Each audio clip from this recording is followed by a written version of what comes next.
Hi everyone, welcome to Mr. Carlson's lab. This radio receiver has an intermittent issue. It likes to hiss and pop and crackle through the speaker every so often. And we need to find that and get rid of that problem. So today I'll show you how to find and test an intermittent issue in a radio receiver like this. So somewhere in all of these parts inside of this radio receiver, there is something going wrong. And I'll show you how to narrow it down very, very quickly. Now, any of you that have been in the game for a long period of time know that troubleshooting any type of an intermittent problem is the absolute worst thing to troubleshoot. Why is it the worst thing to troubleshoot? Well, if it's intermittent, sometimes the problem isn't there. If the problem isn't there, there's nothing to troubleshoot. So you have to wait until the problem starts arising and showing itself again. And then at that point, you have to quickly troubleshoot. And then when it goes away, you have to end up stopping and waiting till it comes back. And that's just how it works with intermittent problems. So there are other ways around it. You could swap every single part in the radio receiver out, but look at that. Can you imagine swapping everything out in here to try and find an intermittent issue? It's really not feasible. And in most cases, something like this, it definitely isn't. So what I'm going to do is I'm going to turn this thing on. I'm going to wait for the problem to arise, and I'll show you the key things to look for and how to narrow that issue down, right down to the single part. All right, the receiver has been warming up for a while, and you can just barely hear the issue in there. I'll hold the speaker up to myself here, maybe you can hear it. There's a little bit of crackling in there, not much. It's very quiet right now. Now, I don't even know if that's enough for us to start troubleshooting, because it's hardly there right now. So again, this is what an intermittent issue is like. So what I'm going to do is I'll pause everything here. I'll be back in just a moment. I'll let this run for a while longer, and hopefully the problem will somewhat, I guess you could say, intensify just a little bit. The fun of an intermittent. All right, I've given it some RF, and it does seem to be showing up just a little more. Hear that?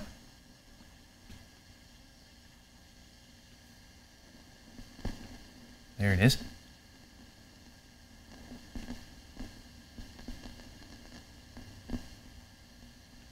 Okay, so it is there.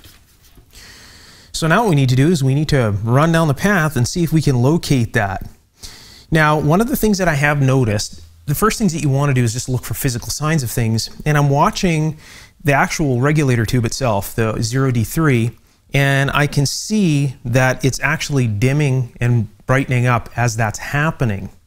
So that could be a clue as to where to start looking for this thing. So it's probably a draw, or either that or something's opening on the actual B+ line. So what I'm going to do is I'll turn the receiver around and I'll focus you on the tube, and I'll see if I can make the flashing correlate with what's happening in the speaker for you to show you what I'm watching here. All right, so there it is. Okay, so what I'm going to do is move the band switch again. It was acting up. Again, it's intermittent, so I'm going to move the band switch again. You'll hear some popping, and you'll see the correlation to that, and then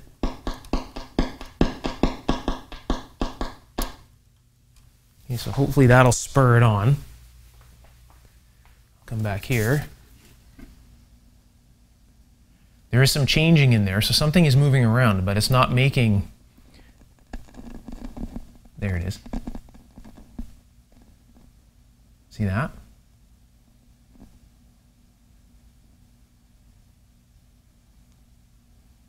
So as you can see, troubleshooting intermittents can be incredibly time consuming. So you saw the flashing there, so you can see how it's changing the... Yeah, I thought I heard it crackling there again. So you can see how it's actually changing what's going on inside the tube. You can see the glow discharge changing inside there. And it's actually kind of gotten a little bit dimmer. So something is changing in here continually. Something is moving around. Sometimes it's creating noise, and sometimes it's not, which is very interesting. So something might be trying to short, and as it's shorting, oh, that was a big one. You see that? So something is definitely trying to, yeah, so something is really drawing heavy current here. All right, so I'm going to move the receiver around, and we'll take a look at some of the other glass tubes here and see if we can get any hints as to what's going on. And there's some big changes there.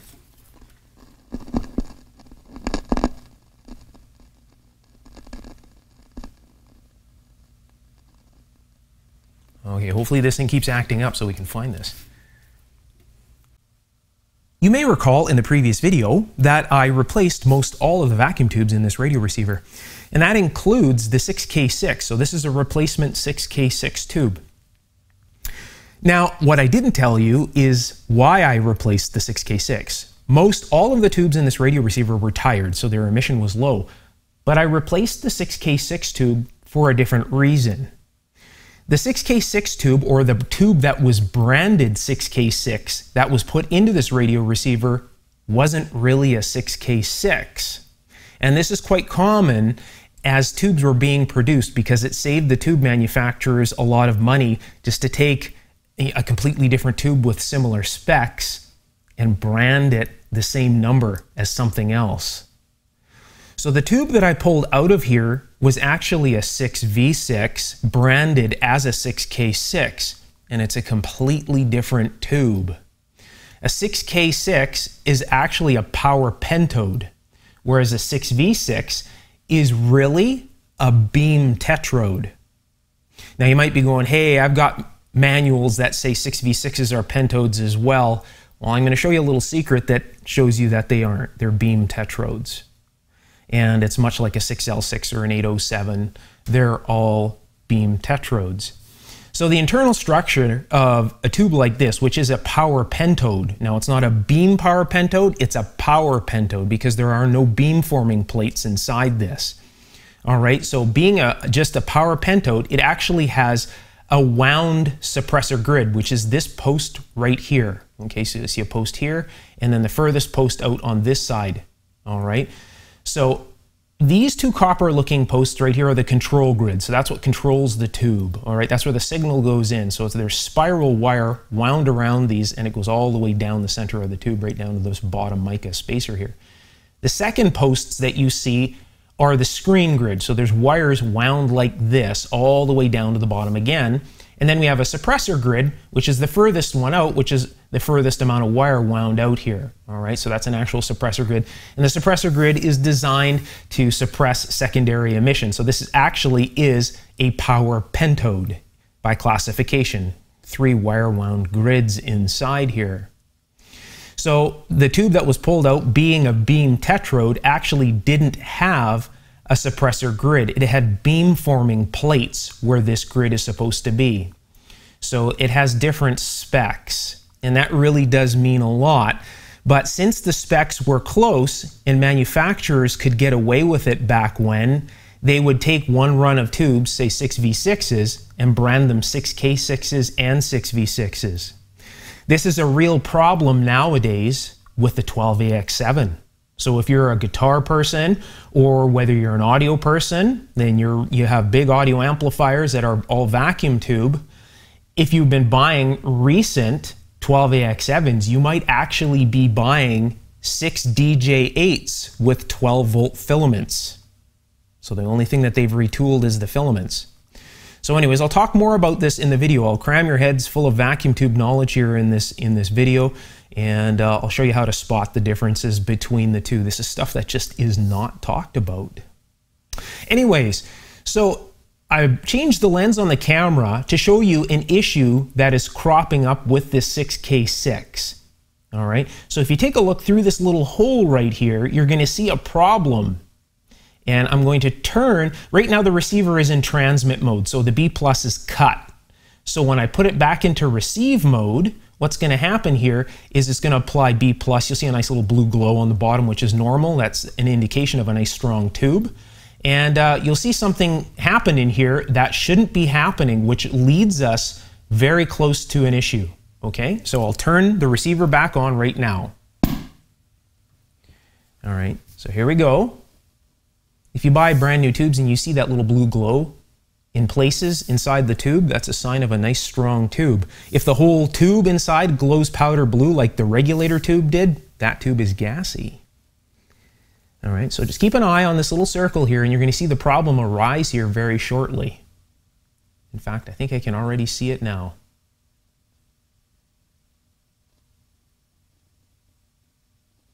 You hear that in the background, it's crackling right now. See that little glow starting there? See those little wires starting to glow? Welcome to grid emission. So what's happening is the chances are the bias is changing in this tube here, and the tube is drawing heavy current, and it's causing the grid to glow inside here, as you can see. So that is not a good thing. That's really hard on the tube. You can really hear that problem is really starting to show itself now, right? You listen to that for a sec. So that's what we want to get rid of. So now, you can see those little wires in there. That's that spiral wound grid inside this tube. So what I'm going to do is I'm going to put it back into transmit mode, which is essentially standby. And you'll see this go away. That's how the tube should look while it's in service. The grid should not be glowing. So I'll turn it back on again. You can see the grid's starting to glow. That is a problem. So we're getting closer to a problem, whether this is the problem that's causing it to be, you know, crackly and staticky. This might be a completely unrelated issue, but we have, if this is not the crackling issue, we're troubleshooting two problems now. You can really hear it picking up. So this is hard on when the tube itself is drawing heavy current, which this is an indication. When the tube itself is drawing heavy current, what is it drawing heavy current through? Well, it's usually drawing heavy current through the audio transformer, which is right, you can't really see it, but it's right here. This is the audio transformer. So that is putting extra stress on this transformer. And usually when grids glow like that, it's an indication of a biasing issue. So we're going to have to look into that for sure. So this radio receiver has lots of lessons to teach. All right, I'll turn the radio receiver back around again, and let's continue looking for some issues. I have the super probe attached, so the common of the probe is attached to the chassis, and we're going to go close to the plate lead that runs from the audio output tube to the plate transformer, and we'll see if we can hear anything with the super probe. So this is an ultra-sensitive probe. Every time you see this little green LED flash, that is an event, so something is happening. Right now, the switch is in noise detection mode. Okay, so I'll turn the volume up, and so that you can see that.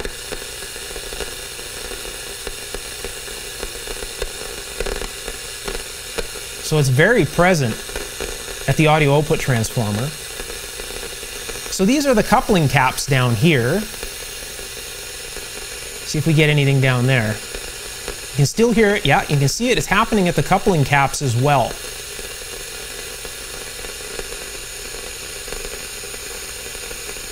Not much. There are two of them that are stacked. All right. So one might be shielding the other, actually. So back up to the plate lead here. It's actually behaving a little bit now again.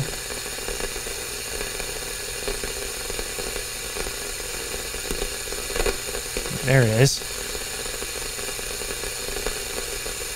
So it definitely looks like the problem is in this section. We definitely have a glowing grid. We know that for sure. So let's check the bias on the control grid of the output tube here. Okay, so what I'll do is the meter here. You can see that without too much glare. Lots of light. That's pretty glare-free right there. I'll put this into the chassis down here. All right, so this is running off to the control grid here. So this is the bias. So this is, look at that. Well, there's a problem right there. Okay, so this is the plate side. We have our plate voltage here, which is only 35 volts right now, which is pretty low. And this is our negative bias right here, right across that 330 k ohm resistor. There's a 330 k ohm resistor right here. I don't know if you can see that right down here. I'll zoom on into that for you. Pardon the camera movement here. I'll have to move the camera down so you can see that. So right here is a 330 k ohm resistor under here, okay? So on this side of the 330 k ohm resistor, we have our bias. So I'll just back this out. So you can see we have negative 20 volts there. And then on this side, which is the grid side, we have 0.5 of a volt. And that would indicate why that regulator tube gets dim very quick. So chances are there's a problem with these coupling caps here. So these are leaking. These micas are leaking, which is uncommon for micas, but it does happen. Again, you always have to be, open-minded when it comes to this stuff, because there's just, with this old electronics, anything could happen. There might be a slight opening in the case somewhere and some moisture got in here. It could be all sorts of different things. All right, so there's only 0.4 of a volt there. Whereas on this side, we have our plate voltage, which is slowly going down. That is a bit low as well. So now what I'm going to do is I'm going to get an old Heathkit noise tracer, and we're going to connect directly into the circuit. So we're going to shut the radio completely off, and we're going to use the noise function on a Heathkit tracer, and we'll go right across these capacitors right in circuit. Again, you don't want to disturb anything. I don't want to cut anything. I don't want to open any leads. I don't want to do anything, because any type of movement could make the problem go away, and then we have nothing to troubleshoot. So everything has to be left alone until we find the problem. When we find the problem, then we can start snipping leads, or at least get very close to it. So if it's within, say, 3 components or something like that, or 4 components, whatever, we can just remove the 4 components and know that we have the issue. As long as we get that close, then we're definitely doing well. So I'll set up the Heathkit noise tracer, and I'll show you how that works. This is a Heathkit signal tracer, and it has a really neat function. It has a noise function. What that does is the signal tracer itself puts voltage across a component and listens to it. Really, really neat. These things can be found at online auctions and all over the place for relatively cheap. I did a restoration video on this particular device right here. You'll find it in my videos list. In fact, I actually found a mistake that Heathkit made and corrected that as well. So if you buy one of these things, you're definitely going to want to watch that video and make sure that you correct that same mistake that Heathkit made. Anyways, so when I put this thing into the noise position, what happens is it puts B+ across these 2 alligator clips, and it listens to the part. So it's somewhat of a dynamic test, I guess you could say. So I always want to make sure that I move this to the tracer position before I touch the clips, because again, there is B+ across these. If you get one of these tracers, definitely read the manual and learn about it, because yes, in the tracer mode, there is voltage across these things. So what I'm going to do is I'm going to clip this right across these capacitors. I'm going to clip the common end towards the bias side, so it's not going to listen to that side at all. And we're just going to attach the sense lead or the signal lead to the plate side of the circuit, and that'll give us a really good idea if it's these capacitors or not, because really the only thing on this side is a brand new resistor I installed, which I know is not noisy because I test them before I install them. And then the actual tube. Now the tube is off. The radio receiver right now is completely off. It's unplugged, everything. Just so we only have the voltage put across this device right now from the Heathkit. So what I'm going to need to do here is put this across the 2 components carefully. I don't want to really disturb anything, move anything around at all. And I'm also going to need to attach the case of this to this, because it's going to pick up a lot of noise. So if I put this in the noise, you'll see what I mean here. This is a common thing because it's so sensitive. These are very sensitive. Hear that? That's just in the tracer mode. So if I move this wire from here and just clip to the barrel of the BNC, it's almost quiet, all right? Because this is listening to more than these capacitors, is, basically because this is on the high impedance portion of the circuit here on the plate side. That's a big lead that's just leading off in there, and it's, listening to a lot of things. So by attaching the barrel of this to the case of this, I'm making the entire case of this a shield at this point. So again, right, so I'm just making this case a shield at this point. Okay, so now what I'm going to do is I'm going to move this switch, click it into the noise position. Listen to that.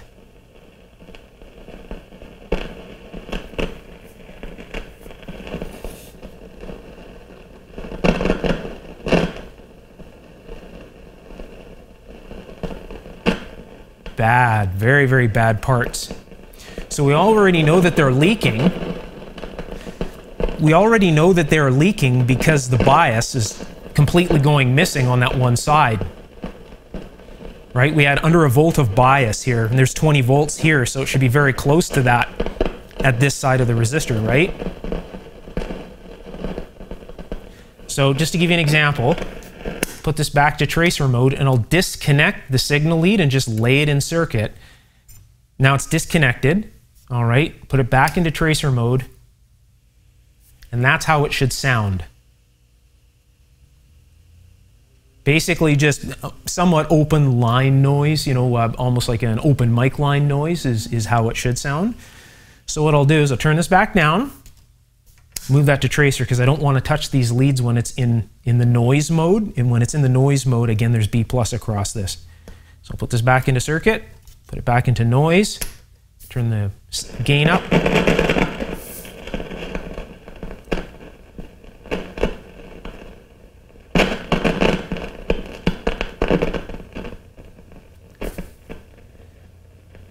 So that's telling us already that one of these capacitors, there's two of them that are stacked here, so we'll just turn this back into tracer and move this out of the way.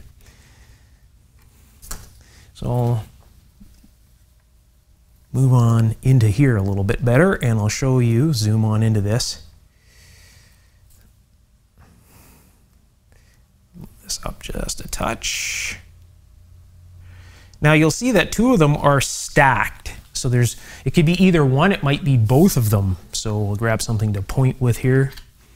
So it could be either one of these. Now since the ground or the common lead of the noise tracer was attached to this side here, it's ignoring this resistor and everything on this side. So this is common here, all right?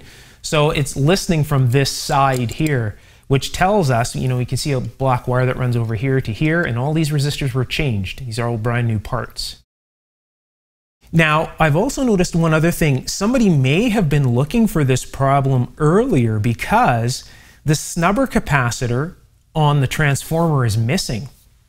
So on the schematic, the snubber capacitor basically is there, you know, again for crackling and you know, high static situations.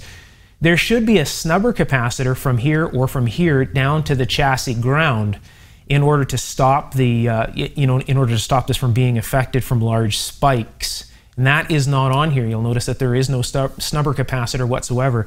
And it does look like wires have been clipped. You see that little tail there? It looks like something has been clipped off of this at some time. Now, this is a guess, right? You know, every receiver tells a story, right? Somebody may have gotten rid of that snubber capacitor. It is a known sore spot in these radio receivers, but by getting rid of that, you also get a little bit better highs out of the radio receiver. So when this is in the broad position, when the selectivity is in the broad position, it'll actually give you quite a bit more highs. The snubber cap alone will, you know, give you more bass. It makes things sound a little bit more, you know, low frequency, I guess you could say. So there could be multiple reasons why that's missing. Again, it could also be somebody may have suspected that that capacitor was bad because, as you saw, how I listened with the super probe on this lead, it really showed up here. The problem really shows up here well. Whereas if we go down to the caps, you can still see it happening, but that's the trick. If you can still see it happening, there's a big chance it's coming from here.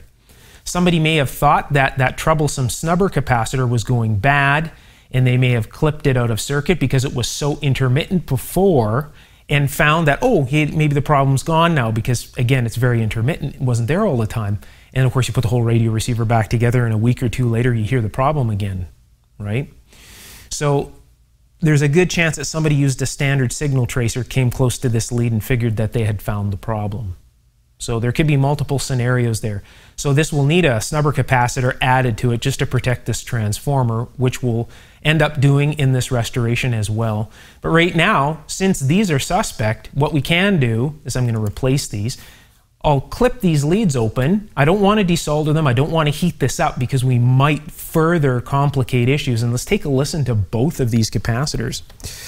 So what I'll do is I will go grab a clipper, which I thought I had on the bench here, which I don't. I'll be right back. Okay, clipper in hand. So what I'll do is I will open these two caps. That one there. And the one on the bottom. All right, so there we have our two caps opened up. So I'm going to put the common lead of the tracer back on this side, like so. Hopefully bending them didn't cause any issues. We don't want to get rid of the problem. And now we're going to take a listen to both of the caps. So which one do you think is bad, the top one or the bottom one? Now, here's the thing. Are they both bad? Is only one bad? Maybe it's something else. Maybe it's something arcing in the board. What do you think? Let's find out. Let's take a listen to both. Let's start with the top one here first. Okay, so I'll clip this back onto here like so. There's the top one. Click it into noise. Turn this up.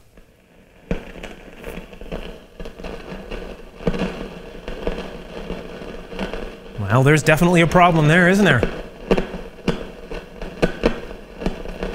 That is definitely a problem. So move that back to tracer. Turn this down so it doesn't hum loud. Let's take a listen to the bottom one. So do you think this one is bad as well? Let's find out. They're both bad. Not as bad as the top one though, right?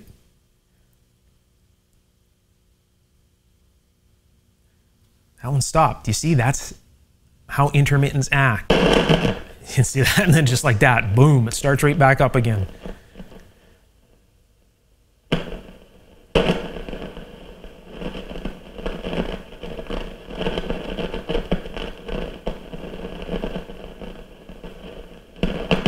Wow, so there we go. So these are definitely the faulty components. So what I'll do, turn that down and put this back onto tracer again. Putting it back onto tracer removes the B+ from these leads. So what I'm going to do is, because I'm in here, I'm going to replace these two capacitors, and just because this 330k ohm resistor is tied to the same post here that I have to desolder, I'm going to put a bit of stress on that. I'm going to replace that as well. So I'll desolder the leads, the remaining leads on this post here. So I'll get rid of these. And again, remove these and I'll replace this resistor. And then I'll come back, we'll take a listen, and then we'll actually take a voltage measurement of the negative bias at this point now that these capacitors have been replaced. So I'll replace these with a more modern poly style capacitor. You might be asking, well, they're using micas. Why are you using a poly capacitor? Well, virtually or basically, the only capacitors that they were using for most of the circuitry in here for dependability reasons was mica and those block style bathtub capacitors. You'll notice that most of all the capacitors in this entire receiver are all mica, no matter where they are, aside from the ones that I've replaced. So, and again, the others are the bathtub, aside from the tubular ceramics, which are up here, which are also extremely dependable. And of course, a lot of them have negative temperature coefficients, so we definitely don't want to be moving those around.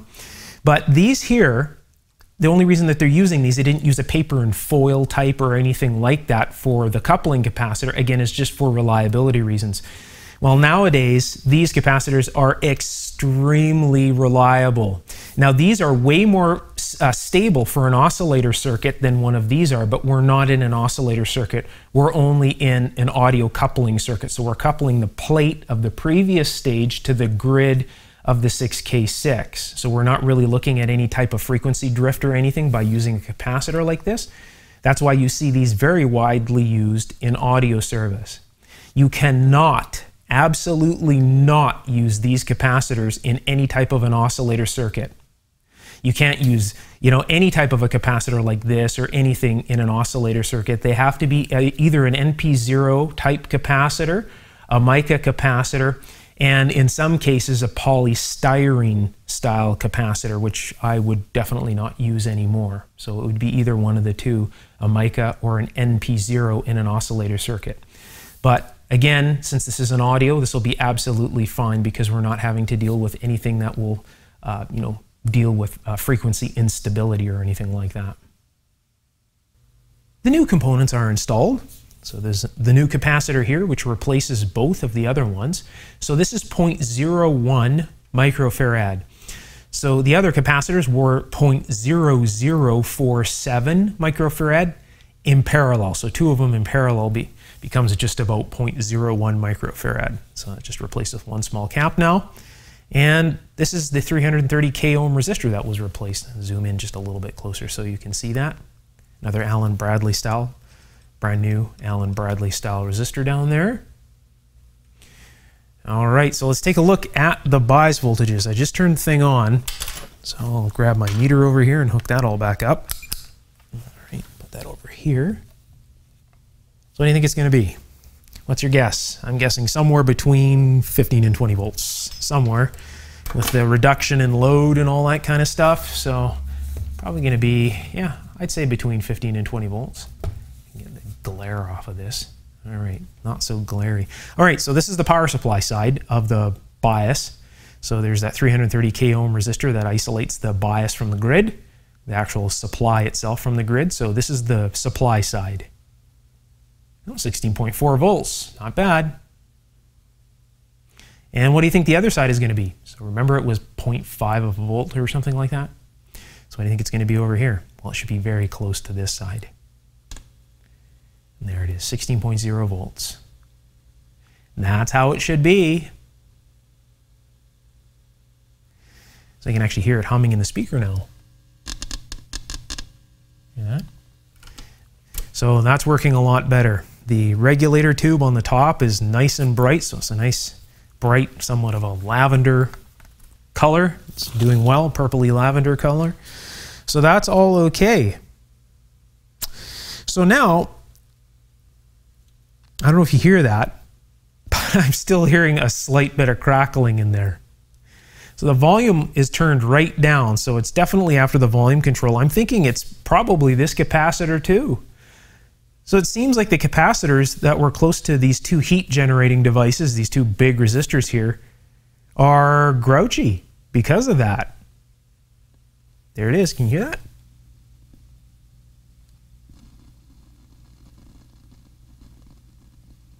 So I'm guessing it's going to be this one. So you know what? Let's shut the radio receiver off and find out if it is. All right, so I'll turn that off.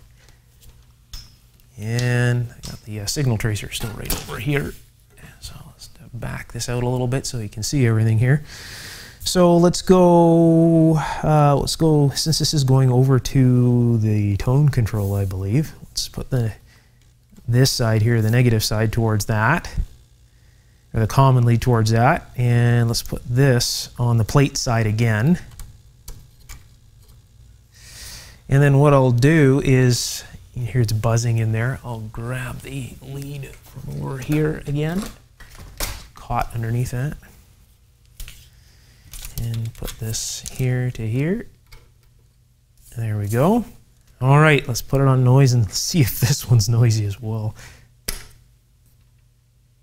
Oh, what a surprise.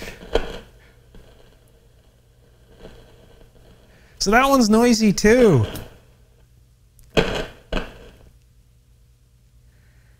All right, well, that's enough for me.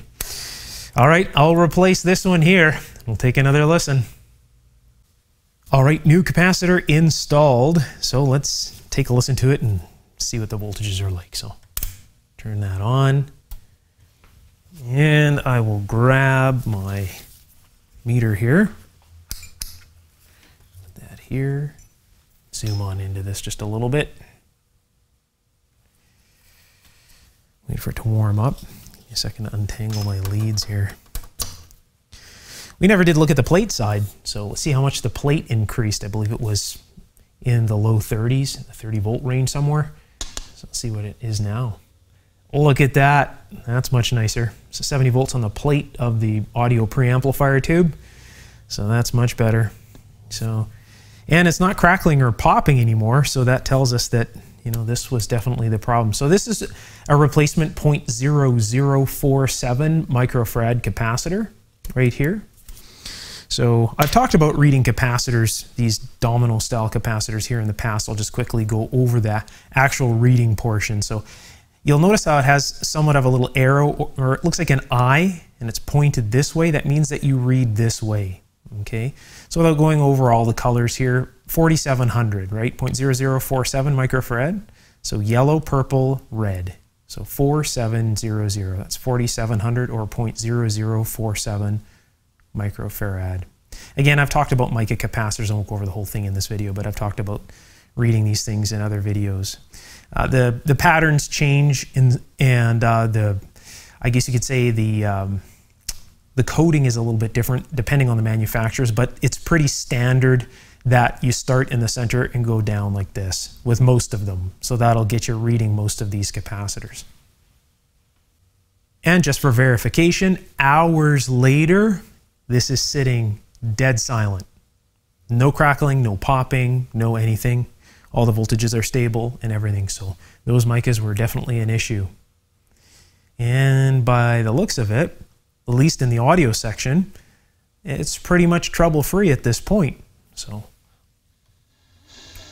no antenna hooked up whatsoever.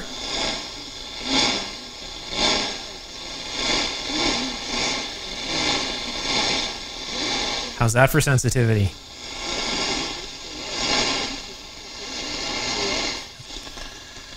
That's just bringing my hand close to the antenna jacks on the back. So that's doing pretty good, at least on the broadcast band. All right, now that everything's fixed, let's take a look at the 6K6 and see if we can see any glowing grids anymore. We shouldn't, because everything is all fixed up here. So I'll turn this thing on to receive, so it's in transmit mode again. So I'll click it over to receive, and you'll see a little blue glow happen in the tube as the B+ is turned on. There it is. And just keep an eye on that little hole right there.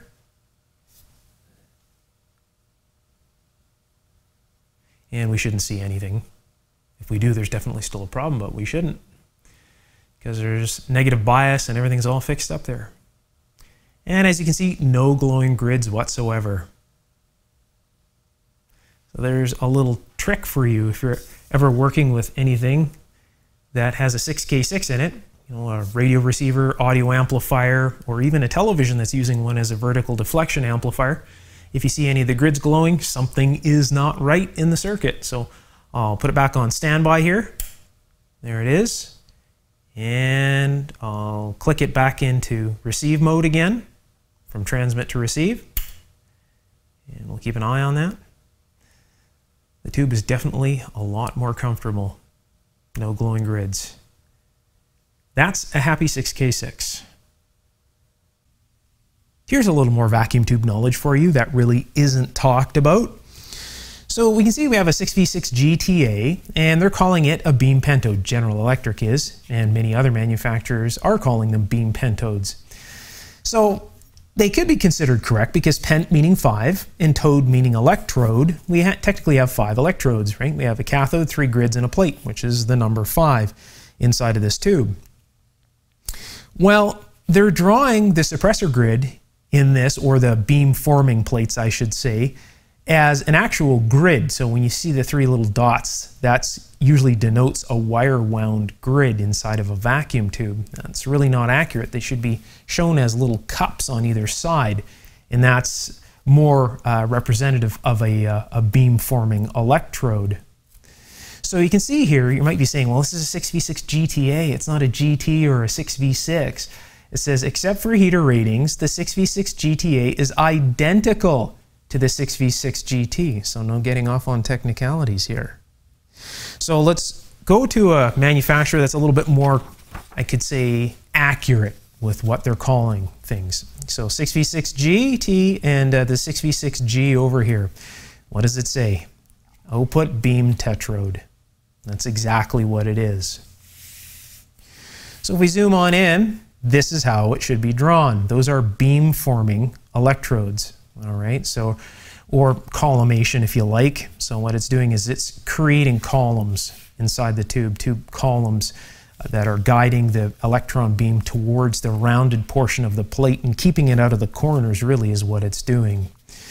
So you can see we have the control grid, the screen grid, the beam forming plates, and the actual plate itself, output beam tetrode. Whereas if we take a look at a 6K6G, this is truly a power pentode, same manufacturer. I'll just back this out a little bit here.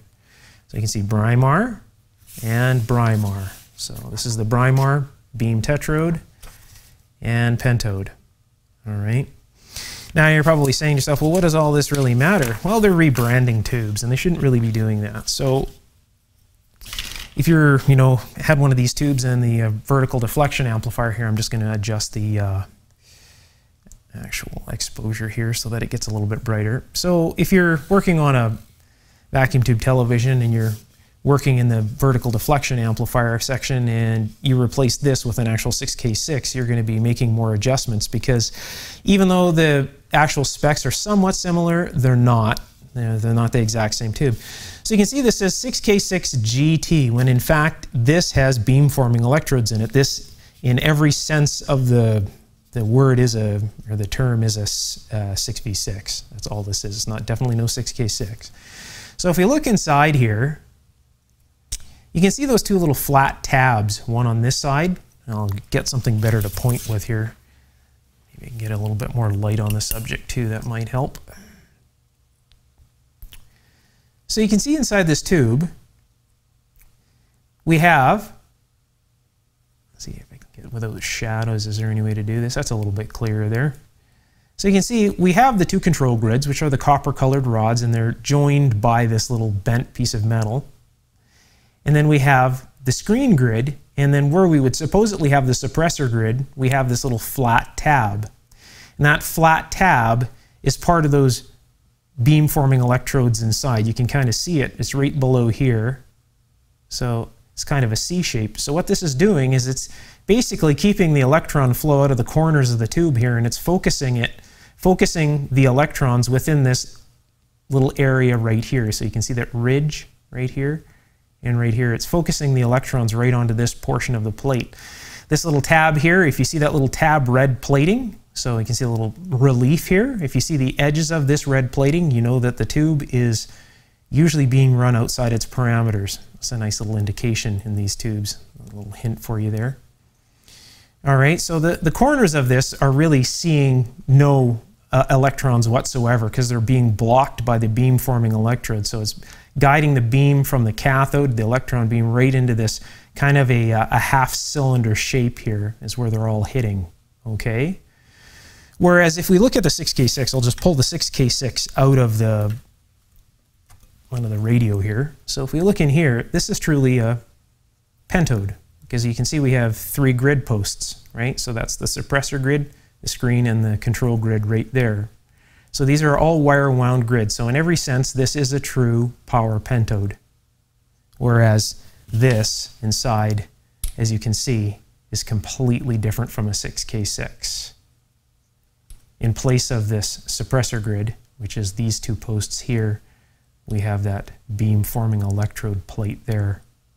And then of course on the other side, right there as well. So inside the tube, there are kind of 2 cups. If I just move these out of the way here, back this out. So they're basically 2 cups that are like this, and then they guide the electron beam this way and this way, and it keeps it out of the corners of the tubes, right? So you have basically a beam hitting the 2 half portions of the 2 rounded portions of the plate there. If you're enjoying these types of troubleshooting videos and you're finding the information in these videos beneficial, definitely let me know in the comments section below. I'd love to hear from you. Or if you just want to remain silent, a thumbs up is fine as well. So there's still a lot to do with this radio receiver. In this video, we did quite a bit of troubleshooting in the audio section. In the next video, we're going to be doing troubleshooting in the RF section. So if you've been following along in this series, you'll note in the previous video that one of the bands was completely quiet. I would say almost completely dead. So in the next video, we'll be chasing a signal through coils and switches and all sorts of things and find out where that signal is going missing. So not only are we doing AF or audio troubleshooting, but we're also doing RF troubleshooting as well. So you're kind of getting the whole ball of wax with this thing. So this receiver is really leading us on quite the chase. So anyways, if this is your type of thing and you're enjoying these videos, don't forget to subscribe and tap the bell symbol so that way you get notified as soon as I post a brand new video. And the RF troubleshooting video will be up quite shortly as well. If you're interested in taking your electronics knowledge to the next level and learning electronics in a very different and effective way, I have an ongoing electronics course on Patreon right now. I also share many of my inventions and designs there as well. Many of those inventions and designs you're seeing in these videos.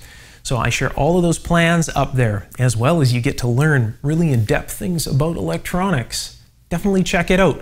I'll also put the link to that below the video's description under the Show More tab. So if you click on the Show More tab, it'll expose the link, and I'll pin the link at the top of the comment section. Again, just click on the link and it'll take you right there. Under the Show More tab, I will also put all the other parts to this video series involving this receiver there as well. So that'll all be under the Show More tab. All right, until next time, take care. Bye for now.